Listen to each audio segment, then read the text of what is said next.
ખરેખર સચિનનું કામ સરસ, રાહુલનું કામ જોરદાર. મસ્ત કામ છે. અને એમાં રાહુલ જતો કરો સામું. રાહુલ આનો માટી સ્માઈલ તો આવ થોડી.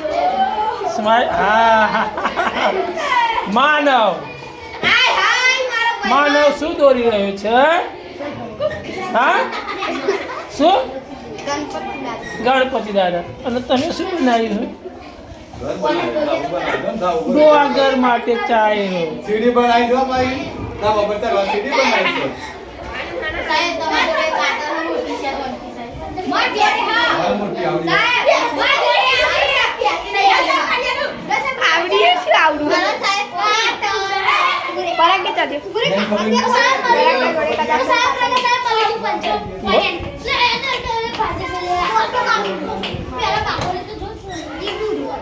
અંદર કોટો હે? કોટો કાઢો, કોટો હે ને?